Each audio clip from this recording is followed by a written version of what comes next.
Hi, everyone. Welcome back to Ask T3, where, as you know, on this podcast, we ask big questions, get smart answers. And a new recent update, you can find us on Apple and within Spotify. Add that to your favorite list of podcasts. I'm your host, Nick Bailey, Chief Real Estate Officer from T360. Glad to have you here today because we're going to be talking marketing, one of the absolute most fundamental, important items in an agent's or a brokerage's business. So to do that, we have got an excellent guest to share information with you. I'd like to welcome Luke Acree. He is the president of ReminderMedia, and he wanted me to introduce him as the smartest, best looking, coolest marketing guy in real estate. Did I get that right? That's exactly right, man. It's all about marketing, right? You got to claim it, right? You can have the best product, but if nobody knows it, then nobody will come to you. There's no shortage of egos in this business, right? Yeah, exactly. Well, that's the only time I've probably ever been introduced that way. So I will, clip this recording up and send it to my wife. That's what will happen. You have to be careful what you ask me to do because I'll do it. You never know. Anyway, hey, thanks for being here and talking about this subject. So you love talking about marketing. It is one of my favorite topics as well, because if I have to be real honest with the industry, I think it's one of the most important pieces of the business. And I think it's one that a lot of agents think they're good at, but they're not really. Is that a fair statement? What are your thoughts? Yeah, 100% agree. It's been interesting watching over the years, especially in the real estate industry, just the lack of marketing. And really what I would say is the death of most real estate agents is they slowly spin their way out of the business because they hop from one marketing strategy to the next and they don't see it through. And so they slowly spin their way out of the business versus actually sticking to something.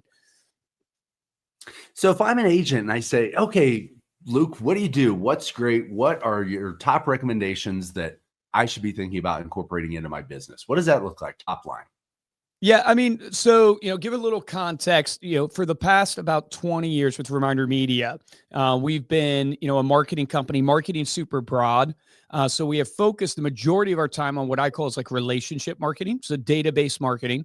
And then over the past really almost, 6 years now, we've gotten into like lead generation marketing and then also like lead nurturing. So if you want to acquire, generate, acquire, nurture leads, that's kind of where our focus has been. What I have always said to agents is the most important thing you can do is build your list, which is your database. And where most people fall down is they do not successfully build a database. And ultimately, all of your marketing strategies as a philosophy should center around how am I building that database, pruning that database, and then ultimately adding to that database so I can grow it. Because I take Acree Brothers, for instance, Acree Brothers Realty. My brother runs it down in Lynchburg, Virginia. They're the #1 real estate team down there. It's a way we test our marketing through ReminderMedia. We have about 40,000 people in our database right now. I want to get that to 250,000 people because I know that 7% of those people are going to transact a year. So the bigger I can make that database, the more I can get those people to know, like, and trust me, the better. Where most agents fall down is they don't actually start. They start at the marketing piece, not at the database. You first have to start at who is my ideal target audience? Who am I actually trying to reach? What niche am I going after? How do I build that list? And then from there, that will dictate for you what you should actually do. Because there's a myriad of mediums and strategies and ways you can connect with that list, but it all centers around who is that ideal target audience? Who is that list? Yeah. And speaking of those lists, as you know, this right out of the gate, we're saying database here. And some agents are going to be going, really? I don't do well with my database. This is my database. It's in my hand. Spending times and pouring through CRMs is not necessarily fun for most agents. So how do you get them there? Because I read a stat years ago that I think still it holds true pretty closely, which is 80% of agents don't use a database. 80% up to. It's crazy. The reality is you got to use what works. So if you have an Excel doc or if you can manage it on your Outlook or your Gmail or your phone, kudos to you. But my argument would be is you're losing effectiveness, right? A system is just supposed to give you leverage. So my argument would be to any producer out there that hasn't invested in their database because it's just painful and mundane. Well, most of the good things in life are painful and mundane, and you have to stick with them. And the reality is that, database system, call it the CRM or whatever you end up using, it should just give you leverage to buy back your time. And if you find that your CRM is not giving you leverage to buy back your time, then something's off, because that's what that system is supposed to do. So I would encourage you to maybe look internally and go, hey, do I have the actual right system? Or is it worth paying an operations person? Because a lot of times salespeople are not great at operations, to paying an Right. operator. I know that's what we did at Acree Brothers, right? It's like we got Cody. Cody Smith is an incredible operator. Steve and my brother's an incredible rainmaker, salesman. That combined is an amazing team. And so I just encourage people, like, you got to take that leap, because you'll never get out of the treadmill stage of business, as Dave Ramsey calls it, where you're constantly on that treadmill and it's built totally on your talent and you don't get leverage. And this applies to marketing, because I know this convo is on marketing. Most people only do direct response marketing. They only buy leads. And you're always consistently playing at the bottom of the funnel, which is a hamster wheel mentality, versus building a brand. And I heard it said once, look, if you want to be wealthy, build a brand. If you want to get rich, just do direct response. And ultimately, all of us, what we want to do is we want to build a brand. So when people think real estate, they think of us. So we end up getting the business that comes to us. It's attracted to us, versus us having to just pound the pavement our whole career. It's great to pound it for the first 5 years, but after that, you hope the business actually comes to you. And that's marketing. That's building a brand. So let's say we've got our database together. We've got our people. We've got our system. The next step for agents, I don't know what content. I hear that a lot. What content should I be working on? And then maybe what delivery vehicles? Is it all digital? Is it print? Is it a combo? I've seen everything in between. What are your thoughts on how to get started with that subject? Yeah, it's a great question. I'll start with the content. Like, I break it down into what I call the 3 E's of content: education, entertainment, endearment. Where most agents get it right, but then also go wrong, is they're very good at the education side. What do I mean by that? Just listed, just sold, market reports. It's a staple. The deal of the week is really popular right now. It's all real estate centric. It elevates your credibility as an agent. You're showcasing your knowledge on a subject matter. That should be probably 50 to 60% of your touches going to your database. Educational content. The problem is that's where most agents stop. And so they constantly just send educational content. And to be a great marketer, like, the rule of thumb is this: put yourself in the shoes of someone being marketed to.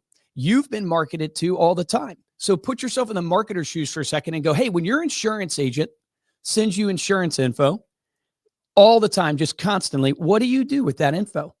And you eventually realize, oh yeah, I just tune it out. Yeah, I just ignore it. And that's what's happening to real estate agents, is we only send the real estate content.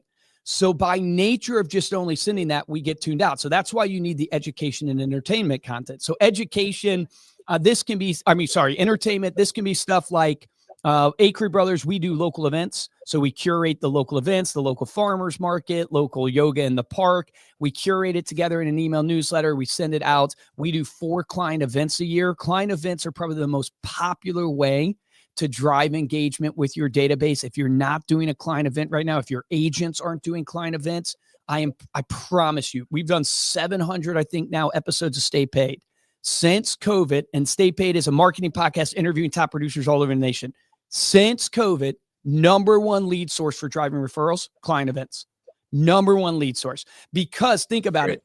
It's an entertaining thing, has nothing to do with real estate. Like Acree Brothers, our next one, we're renting out an ice skating rink, right? Is what we're doing. $600 for 4 hours. We're going to serve Domino's type pizza and invite all our sphere. But the key to the event is I get to engage my sphere. I get to make the phone calls and invite the people to the ice skating ring. I get to meet with them there. I get to take photos and then send them and post them on Facebook and social after the event. It's all just entertaining. And then endearment, this one I love, where I think is a huge hole in the market that a lot of people could, kind of capitalize on. An endearment campaign is based upon you giving back in some form to your community. And so I always share with people, we all know you got to get people to know, like, and trust you. And we often think of the like as personality. Like, I like Luke. He's, I like his personality. I like him as a person. But it's not just personality. It's I do business with people that I like, but people that I am like, meaning share values. And this is why on social media, if you post about your life, if you look at the agents that crush it, like the Shannon Gillettes, the Murray Boatsmans out there on social, go look them up on Instagram. It's not a TV commercial. It's a reality TV show that they have on their Instagram, meaning they're just posting about their life. And so what I share with people is like, hey, an endearment campaign gives you a chance to showcase your values to the community from a content perspective. So think about, do I support the local SPCA? Do I support the local food bank? Do I support the local boys and girls club? Maybe it's something with your church, a little league. Acree Brothers, I just use this as kind of an example so people can get an idea of what I'm talking about. We support the Agape House in Lynchburg, Virginia. It's a food bank. Every year we do a mass mailing to our farm of 4,000. We do a whole post and email and magazine drive to our actual sphere, and we collect canned goods. And it's a beautiful thing because not only do I get all this marketing going out with our brand, I'm capitalizing on something in psychology called the halo effect, which is when people see you do something good, they naturally basically associate that good with everything else you do in your business. So if you see me at church, you see me out serving the homeless, you just naturally associate, oh, Luke's a good person. That's how he does his business. And so you get to capitalize on that with an endearment campaign. Now, I huge caveat here. Don't just do endearment campaigns because of what it gives your business, but it is a really powerful marketing tool. And it should be something you support because you're passionate about whatever it is that you're doing, because that's sincere and authentic. But every Fortune 50 company has a nonprofit they support. Why? Because they know consumers want to do business with businesses of purpose, not profit.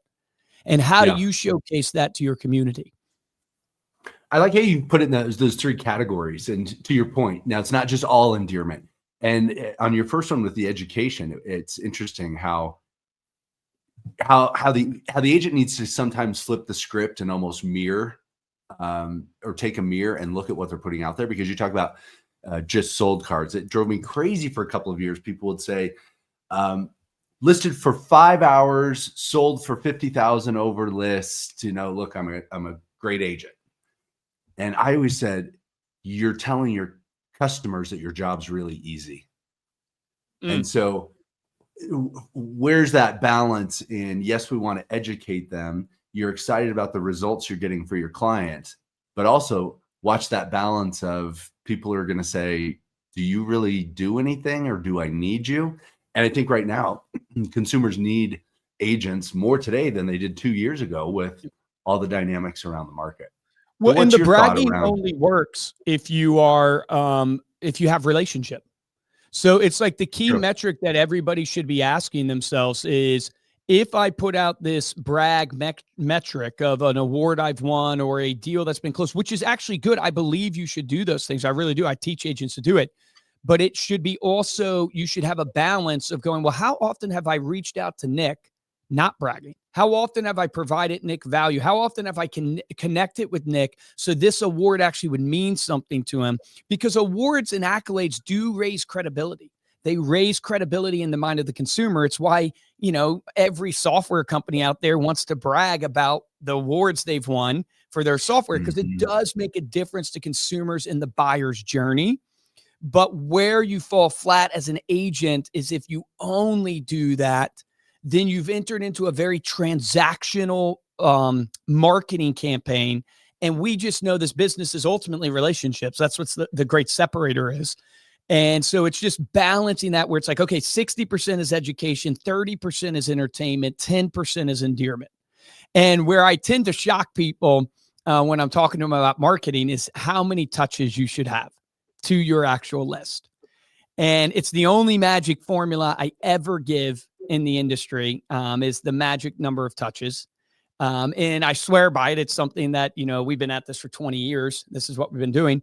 And the magic I give them is, write this down for everybody listening. This is the magic number of touch points. If you want to drive referrals, repeat business, brand share, top of mind awareness, this is it.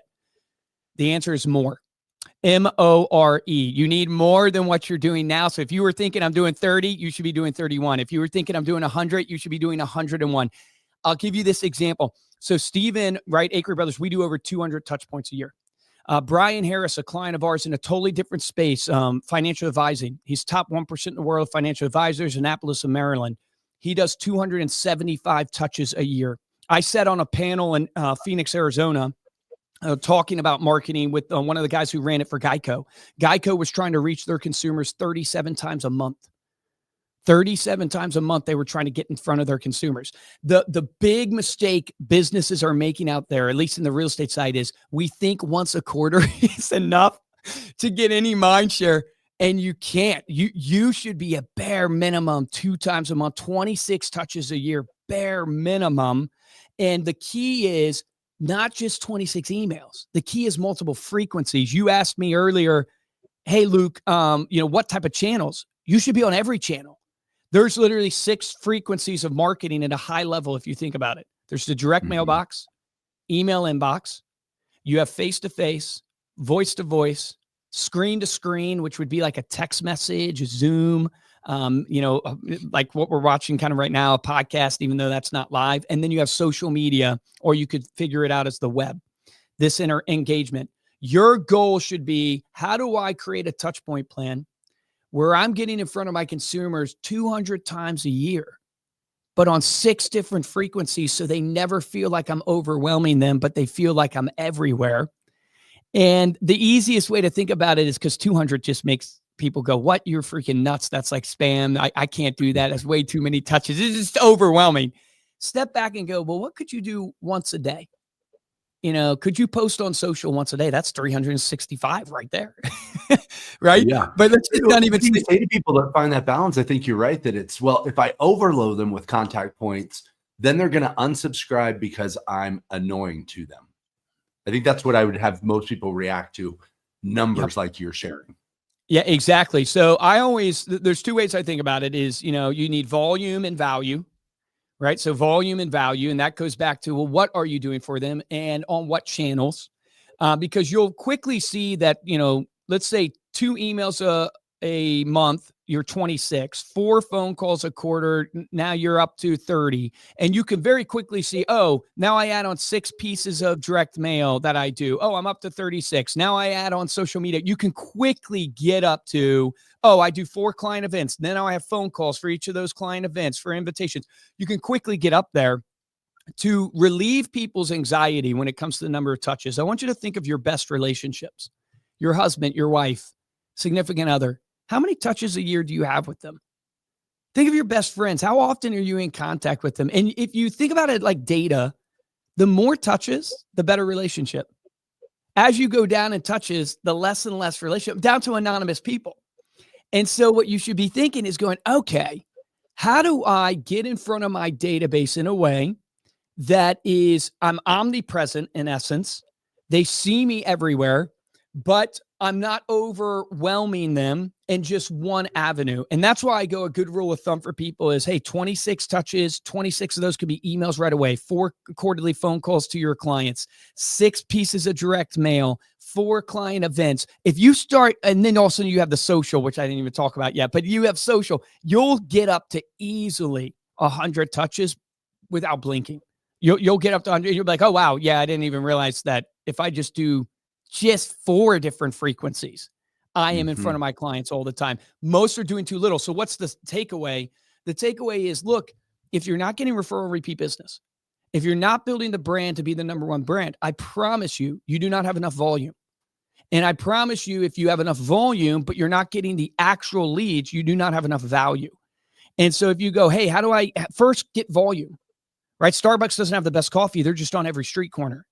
So it's like, get volume, get out there in front of your people, volume, volume, volume, and then go, okay, 3 E's of content: education, entertainment, endearment. I think that's great advice, because it's interesting when you look at lead conversion, not even of a repeat and a referral, but just an online lead. Your average, we used to use these numbers from my days at Zillow Group, that you had a 13% chance of touching that or connecting with that consumer on the first reach out. It wasn't until the 7th reach out that it got over 90% chance of connecting with the client. And in this industry, I think we're just used to one and done. I reached out to the client, I texted, I called, I didn't get a response. That lead sucks. We put it in the trash can. Yeah. And someone right behind them is saying, no, you have to dial that person 6 more times to get up to 93, 94% chance of converting them. And so that's hard work on cold consumer inbound lead gen. It's And taken us yet you 18 take calls. referrals, and as long as you're willing to ask for the business, it's easy to get it out of the referrals. Yep. Agree. Yeah. It's like on the Facebook side, right, of lead gen, it's taking us an average of 18 calls to get the appointment, 36 calls to commission check for those. And so it's like, I'm just sharing that as a benchmark for people. This is what we're seeing we run Facebook ads for thousands of clients. Some have a little better stats, some have a little worse, but it's the key point is what you're saying is we got to start advising agents. Like if you're a broker owner, if you're a team leader, we got to share with them the actual amount of effort it takes to convert, especially in a market like this. And there's no magic sauce out there. You're not going to become an influencer overnight, right? All the people that have made a lot of progress with the influencing side on social, they've been at it for years. And they first started with just a relationship of just one-to-one.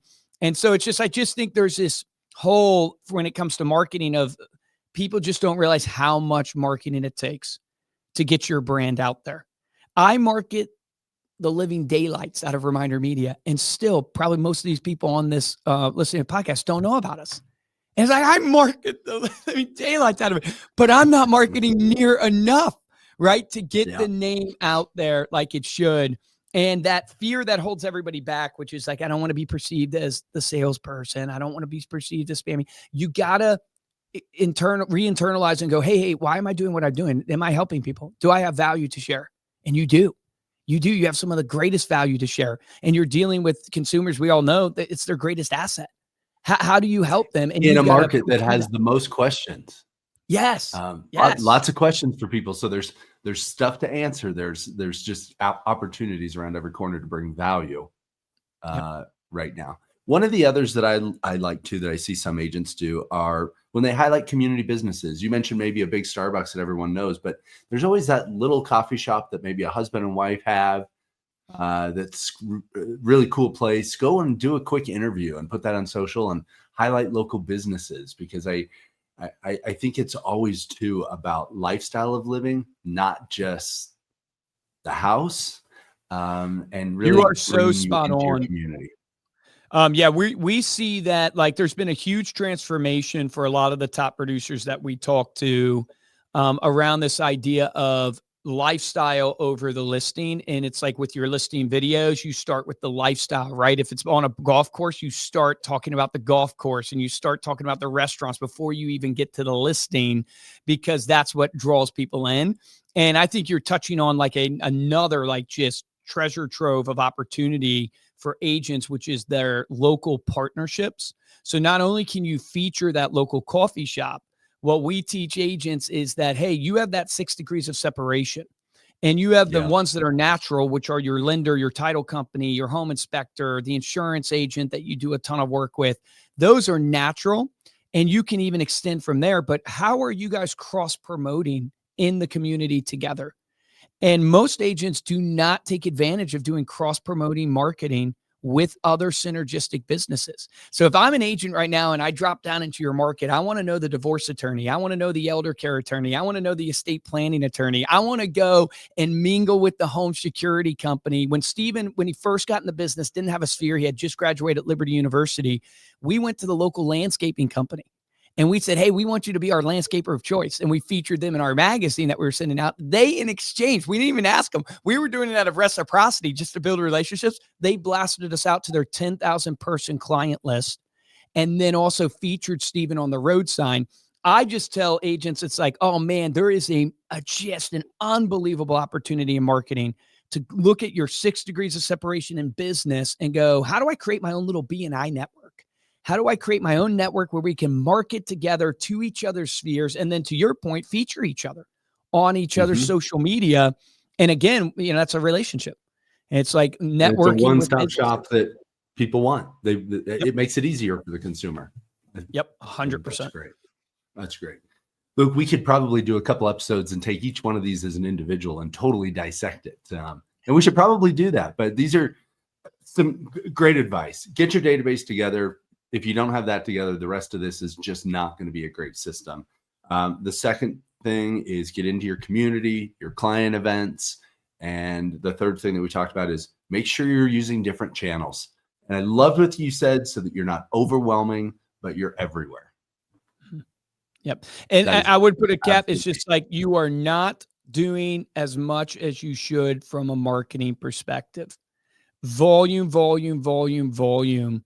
It matters tremendously. Just on multiple channels is the key. So it's volume, volume, volume, because the natural thing in life that happens is as you do volume, you improve in quality. As you make more phone calls, your phone calls get better. As you post more content, your content gets better. So it's like the law, whatever we want to call that law, we'll call it the law of marketing. But whatever that is, it's like you're not, I promise you, it's like there's a reason why we've been able to become a number one team, because we've applied it. So there's a reason why our business has become a top marketing business, is we've applied these same principles, and there's nothing magical. Our marketing, the perfect piece, we probably never created it. Meaning, like, I don't even know if like, we test copy all the time. We test creative all the time. Don't get lost in the sauce, man. I have, tons and tons of campaigns and designers doing copy. We're using AI. Like, one of the things I'm doing right now, I'm having AI give me 20 different ad set copies, testing them on Facebook to see which ad set goes well. And then I move all my money into the one ad set. What is that principle? Test, test, test, test, test, volume, volume, volume, volume, volume. Through that, you learn. And I just am passionate about telling all the broker owners and team leaders and agents out there, hey, you think you're hitting your database a lot. You're not. And it would be very easy for someone to come in and overtake you in brand, because 81% of sellers choose the first agent they interview. They don't choose the best. They choose the first agent they interview. And you're not top of mind. You might get used 3 times in the average consumer's lifetime. And so we've got to remind them when we are here. Luke, this is great information. Thanks for joining us here to Ask T3. How can people get in touch with you? Yeah, I would love to connect with everybody on Instagram at Luke Acree, Acree. So Acre with an extra E. Would love to connect with you on Instagram, LinkedIn, Facebook. If you want to check out Reminder Media, you can always go to remindermedia.com as well, and you can connect with me there. There you got it. That's how you connect with him. Luke, thanks again. Appreciate you being here. See you next time. Awesome. Thanks, Nick. All right, everyone. Thanks for joining us again for this edition of Ask T3. Big questions, smart answers, and Luke definitely had some smart answers. Check us out. Go to askt3.com. Send us a question, a note, an idea for an episode, and make sure we are now on Apple, Spotify, and making it easier to get this to you. Thanks for joining us. We'll see you again next time.